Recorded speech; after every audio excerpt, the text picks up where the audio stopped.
आज हम बात करने वाले हैं एसबीआई मिड कैप फंड के रिव्यू की। इस फंड की कैसी हालत चल रही है, किस तरीके के रिटर्न्स हैं। शॉर्ट टर्म रिव्यू रहने वाला है, छोटी वीडियो है, बिल्कुल भी आपका समय जाया नहीं होगा, इसलिए एंड तक देखिएगा। और जाते जाते वीडियो को लाइक करके चैनल को सब्सक्राइब जरूर कर दीजिएगा। एसबीआई मिड कैप फंड के बारे में अगर मैं आपको बताऊं तो ये बहुत मशहूर फंड है। रिटर्न वगैरह भी काफी अच्छे थे इसके, लेकिन कुछ समय से इन्वेस्टर परेशान चल रहे हैं। तो उनको ये वीडियो देखने के बाद उनकी परेशानी का जो हल है वो जरूर मिलेगा, उनके क्वेश्चन का आंसर जरूर मिलेगा। कंप्यूटर स्क्रीन आपके सामने चालू हो चुकी है। सबसे पहले फंड का नाम देखिए, एसबीआई मिड कैप फंड। पहले इस फंड का नाम हुआ करता था SBI magnum mid cap fund. 1 जुलाई 2025 से वो चेंज हो गया। इसकी रैंकिंग अभी चल रही है 3 स्टार पे। अभी मेरे को याद है 2-3 महीने पहले इसकी रैंकिंग बढ़ के 3 स्टार से 4 स्टार पे हो गई थी, लेकिन अब इसकी रैंकिंग दोबारा से घट रही है, 3 स्टार पे आ गई है। और हमेशा से मैंने देखा है इसकी रैंकिंग 3 स्टार के आसपास ही रही है।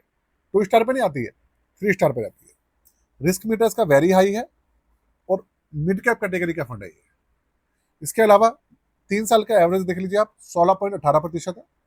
और एनएवी इसका 244 रुपये 99 पैसे है, मतलब 245 रुपये कह सकते हैं आप। रिटर्न्स के ऊपर एक नजर डालते हैं, रिटर्न्स देखते हैं इसके।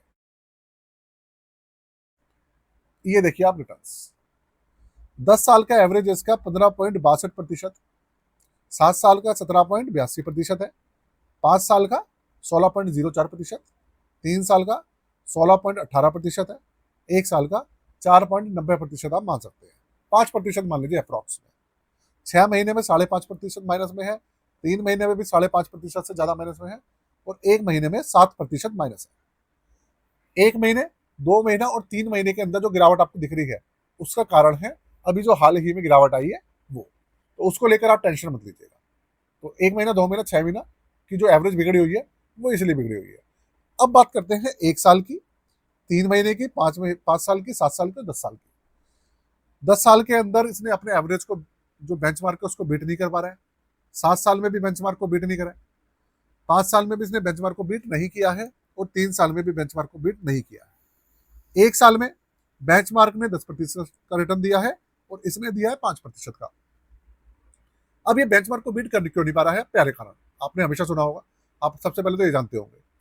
अगर आप मेरी पहली वीडियो देखेंगे तो उसके अंदर आप देखेंगे कि ये अपने बेंचमार्क वगैरह को अच्छे से बीट कर रहा था और उससे रिटर्न्स भी ज्यादा दे रहा था। अब बेंचमार्क से कम दे रहा है। ऐसा क्यों? वो इसलिए कि अभी जो पिछले 1 साल में इसकी जो परफॉर्मेंस है वो बिगड़ी है, और परफॉर्मेंस बिगड़ने की वजह से इसका जो आप देखिए यहाँ पर, ये 1 साल में 5% कम रिटर्न दे रहा है बेंचमार्क से, और उसी का फर्क आपको 10 साल तक दिख रहा है।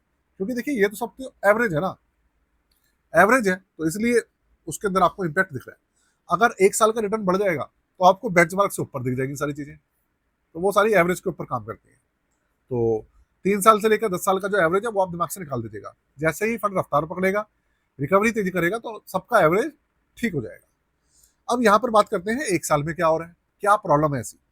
उससे पहले इसकी रैंकिंग देख लेते हैं। 1 साल के डेटा के हिसाब से इसकी रैंकिंग है 45वें नंबर पे मिड कैप कैटेगरी के अंदर, जो कि बहुत बेकार है। 3 साल में 35 नंबर पे, 5 साल के हिसाब से 20 नंबर पे, 7 साल के डेटा के हिसाब से 14 नंबर पे, और 10 साल के डेटा के हिसाब से 17 नंबर पे। तो रैंकिंग इसकी बहुत बेकार है भाई। अब देखते हैं इसका पोर्टफोलियो, वहीं पता चलेगा कि फंड के अंदर प्रॉब्लम क्या है। 93.78% इन्होंने हिस्सेदारी डाली है इक्विटी के अंदर, 5.45% इन्होंने कैश डाला हुआ है। अगर ये 5.5% कैश की बजाय गवर्नमेंट सिक्योरिटीज और डेट कैटेगरी के अंदर शिफ्ट कर दें तो वहां से इनको जो इंटरेस्ट है वो मिलेगा, जिससे कि इस फंड को सहारा मिलेगा। लेकिन इन्होंने कैश बचाया हुआ है। अब क्यों बचाया हुआ है? हो सकता है इनको लगे कि भाई मार्केट ठीक होगी तो ये फिर इक्विटी के अंदर शिफ्ट करेंगे पैसा, हो सकता है इसके पीछे कारण। इसके अंदर 53 स्टॉक्स हैं अभी के समय में, और लार्ज कैप 5.5% है, मिड कैप 77% है, और स्मॉल कैप है करीबन 17% के आसपास। सेक्टर जो है इसके वो है 10, और फाइनेंशियल सेक्टर है 22.5%, सबसे बड़ा सेक्टर है। इंडस्ट्रियल है 16.52%, मटेरियल है 16%, कंज्यूमर सेक्टर है 8.67%, एनर्जी 8.5%, टेक्नोलॉजी है 5.89%, हेल्थ केयर है 5%, और कंज्यूमर स्टेपल्स है 4.5%, रियल एस्टेट 4%। ये इसकी हिस्सेदारी है सारी की सारी। तो आपके दिमाग में अब यही आ रहा होगा कि यार भाई डाइवर्सिफिकेशन भी ठीक ठाक दिख रही है और स्टॉक्स भी काफ़ी डिवर्सिफाई इन्होंने कर रखे हैं, तो प्रॉब्लम आ कहाँ रही है? एक प्रॉब्लम तो इसकी ये है कि इसके अंदर 5-5.5% इन्होंने कैश बचाया हुआ है, और दूसरा सेक्टर्स इनके ठीक ठाक है, लेकिन जो स्टॉक्स का थोड़ा सा सिलेक्शन है ना, शायद इनको थोड़ा सा अपडेट करना पड़ेगा। अगर ये अपडेट कर देंगे ना, तो फंड अच्छा रिटर्न निकाल कर देना शुरू कर देगा। और एसबीआई ऐसा नहीं है इसके ऊपर काम नहीं कर रहे हो, कि एसबीआई इस चीज़ के ऊपर काम करता है लगातार। तो वो हो, आप देखेंगे थोड़ी मार्केट चलेगी ना, तो आप देखेंगे जब दोबारा से 2 महीने बाद इसका रिव्यू होगा, तो आप देखेंगे ये फंड आपको चलता फिरता नजर आएगा। ये चीज़ है। आगे चलते हैं। अब इसके चार्जेस और जो सारी चीजें हैं वो चेक करते हैं, उसके बाद कंक्लूजन पे आएंगे एंड के अंदर। लॉन्च डेट देखिए, 13 साल पुराना फंड है, 2013 में लॉन्च हुआ था। निफ्टी मिड कैप 150 TRI इसका बेंचमार्क है। ओपन एंडेड स्कीम है, एक्सपेंस रेशियो 0.86% है। 23,000 करोड़ से ज्यादा का इसका AUM है, और 17.84% का जब से लॉन्च हुआ है तब से अभी तक का एवरेज है। ओवरऑल एवरेज अच्छा है इसका। 5,000 रुपए से मिनिमम एप्लीकेशन अमाउंट, 500 रुपए से मिनिमम इसमें SIP शुरू होती है, और एग्जिट रोड इसका काफी बेहतर है।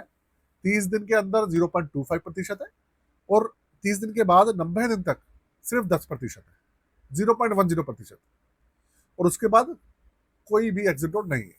मतलब कहने का ये है, 90 दिन तक ही एग्जिट लोड है, उसके बाद कोई भी एग्जिट लोड नहीं है, और लॉक इन पीरियड भी नहीं है। तो ये सारी चीजें आपने देखी, आपने इसके चार्जेस देखे, आपने इसके जो रिटर्न्स थे वो देखे, आपने इसका पोर्टफोलियो देखा। अब बात करते हैं इसके नेगेटिव और पॉजिटिव साइड की, कहानी फंस कर रही है। सबसे बड़ा इसका नेगेटिव पॉइंट है एक्सपेंस रेशियो, जिसको पहले कम हुआ करता था, अभी उन्होंने बढ़ा दिया है। एसबीआई ने अपनी सारी स्कीम्स के अंदर एक्सपेंस रेशियो धीरे धीरे करके बढ़ाए हैं। दूसरी एमसीसी ने भी बढ़ाए, लेकिन एसबीआई ने, क्योंकि इनके पहले ही एक्सपेंस रेशियो ज्यादा थे, तो अब थोड़े से और ज्यादा हो गए। ये थोड़ा सा प्रॉब्लम चल रही है। दूसरी बात, इन्होंने एक काम और करा है जो कि अच्छा है, इन्होंने अपनी स्कीम्स के अंदर से एग्जिट लोड कम करे हैं। ये अच्छा काम करा है। अब कहानी फंस कर रही है।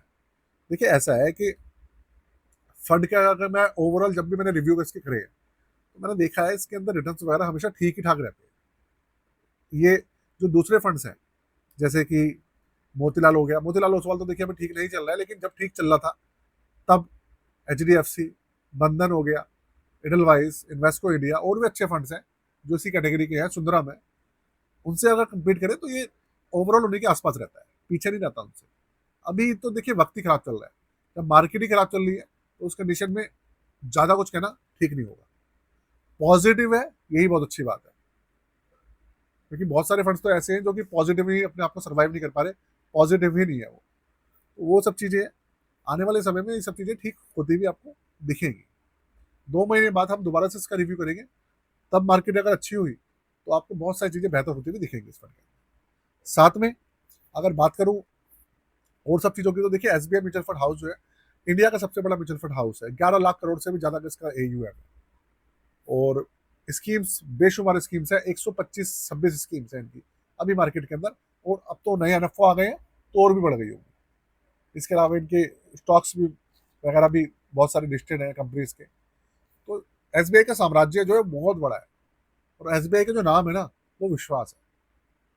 लोगों का विश्वास SBI के साथ जुड़ा हुआ है, सबसे बड़ी बात यह है। तो अभी भी आपका क्वेश्चन का अगर आंसर मिल गया हो तो मुझे बताइएगा कमेंट बॉक्स करके, अगर नहीं मिला हो तो कमेंट करके आप पूछ सकते हैं। साथ में अगर आप मार्केट के अंदर अभी के समय में सब कुछ सस्ता चल रहा है, तो ऐसी कंडीशन में अगर आप पोर्टफोलियो बनवाना चाहते हैं अपना, तो बहुत सही समय है ये। पोर्टफोलियो बनवा सकते हैं अपने यहाँ। आप जो अपना पोर्टफोलियो उसको रिव्यू कर सकते हैं, रिव्यू करवा सकते हैं, रीबैलेंस करवा सकते हैं। बहुत सारी चीज़ें हैं दोस्तों।